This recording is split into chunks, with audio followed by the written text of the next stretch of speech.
SIT యొక్క విచారణ ఎదుర్కొన్న తర్వాత జూబ్లీహిల్స్ పోలీస్ స్టేషన్ ముందు విచారణ తర్వాత మీడియాతో మాట్లాడేటువంటి అవకాశాలు కూడా కనిపిస్తున్నాయి. హరీష్ రావుతో పాటు కార్యకర్తలు కావచ్చు, ఆ పార్టీకి సంబంధించినటువంటి నేతలు కూడా ఇప్పటికే బీఆర్ఎస్ భవన్ నుండి నేరుగా సిట్ కార్యాలయానికి కూడా బయలుదేరినటువంటి పరిస్థితి ఉంది. జూబ్లీహిల్స్ పోలీస్ స్టేషన్ కేంద్రంగానే ఈ ఫోన్ ట్యాపింగ్ కేసు విచారణ కొనసాగుతుంది.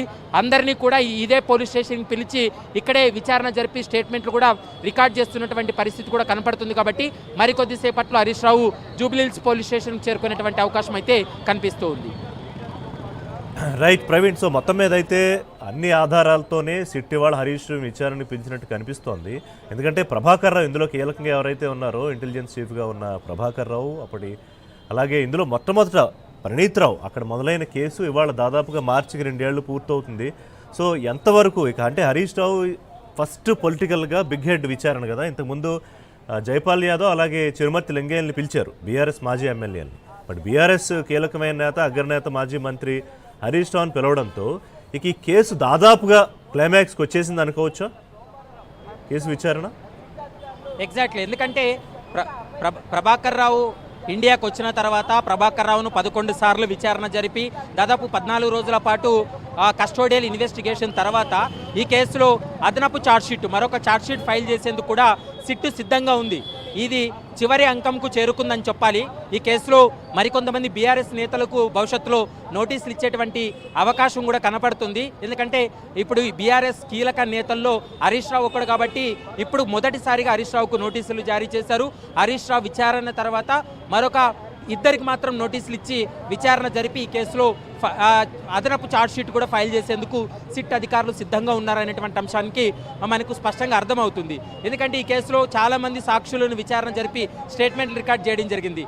ఎందుకంటే ప్రాసిక్యూషన్లో ఎలాంటి ఇబ్బందులు తలెత్తకుండా, కోర్టులో ఎలాంటి టెక్నికల్ ప్రాబ్లమ్స్ రాకోకుండా కీలక ఆధారాలు సేకరించి మరోవైపు ఈ కేసులో సాక్షులుగా ఉన్నటువంటి వారందరినీ కూడా వాళ్ళ స్టేట్మెంట్స్ రికార్డ్ చేసి ఆ స్టేట్మెంట్స్ అన్నింటినీ కూడా కోర్టు ముందు ప్రాసిక్యూట్ చేస్తే ఖచ్చితంగా ఈ కేసులో రాజకీయ నేతల ప్రమేయం కావచ్చు, అధికారుల యొక్క పాత్రకు సంబంధించి కూడా ఎస్టాబ్లిష్ చేసేటువంటి అవకాశం ఉంటుంది. కాబట్టి అందులో భాగంగానే విచారణ కొంత నెమ్మదిగా సాగినప్పటికీ కూడా పూర్తి స్థాయిలో ఎక్కడ ఎలాంటి ఇబ్బంది తలెత్తకుండా, ప్రాసిక్యూషన్కి ఇబ్బంది కాకుండా, కోర్టులో కేసు వీగిపోకుండా ఉండాలి అంటే ఖచ్చితంగా బలమైనటువంటి ఆధారాలు, బలమైనటువంటి సాక్షుల యొక్క వాంగ్మూలాలు ఉండాల్సినటువంటి అవసరం ఉంటుంది. కాబట్టి చాలా టెక్నికల్గా ఈ కేసును ప్రూవ్ చేసేందుకు సిట్ అధికారులు ముందుకు వెళ్తున్నారనేది మనకు స్పష్టంగా అర్థమవుతుంది. అందులో భాగంగానే ఇప్పటివరకు ఇంతమందిని విచారణ జరిపారు, ఇంతకాలం పాటు సుదీర్ఘంగా విచారణ జరిపారు.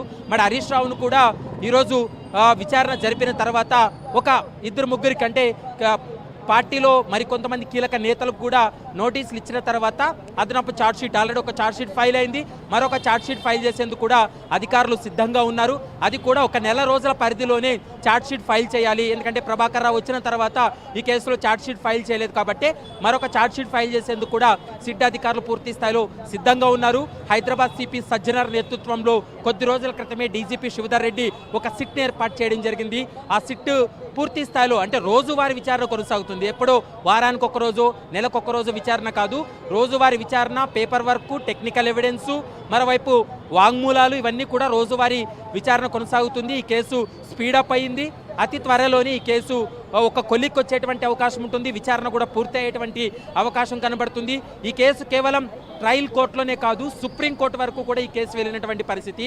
సుప్రీంకోర్టు యొక్క ఇన్వాల్వ్మెంట్ కూడా ఉంది. సుప్రీంకోర్టు కూడా అనేక సందర్భాల్లో ఫోన్ ట్యాపింగ్ పైన కొంత కామెంట్స్ చేసినటువంటి పరిస్థితి కనబడుతుంది. కాబట్టి చాలా ఈ కేసునైతే మాత్రం సిట్ అధికారులు పూర్తి స్థాయిలో ప్రాసిక్యూషన్లో ఎలాంటి ఇబ్బందులు తలెత్తకుండా, అక్కడ కేసు వీగిపోకుండా ఉండాలంటే ఎలాంటి జాగ్రత్తలు తీసుకోవాలి, ఆధారాలు ఎలా సేకరించాలి, ఇందులో సాక్షుల యొక్క స్టేట్మెంట్లు ఎలా కీలకంగా వ్యవహరించాలి అనేటువంటి అంశాలన్నింటిపైన కూడా సిట్ అధికారులు పూర్తి స్థాయిలో అలర్ట్గా ఉండి విచారణ జరుపుతున్నారు. హరీష్ రావు తర్వాత మరికొంతమందికి నోటీసులు ఇచ్చే అవకాశం ఉంటుంది. ఈరోజు హరీష్ రావును విచారించిన తర్వాత కొన్ని కీలక పరిణామాలు కూడా చోటు చేసుకునేటువంటి అవకాశాలు అయితే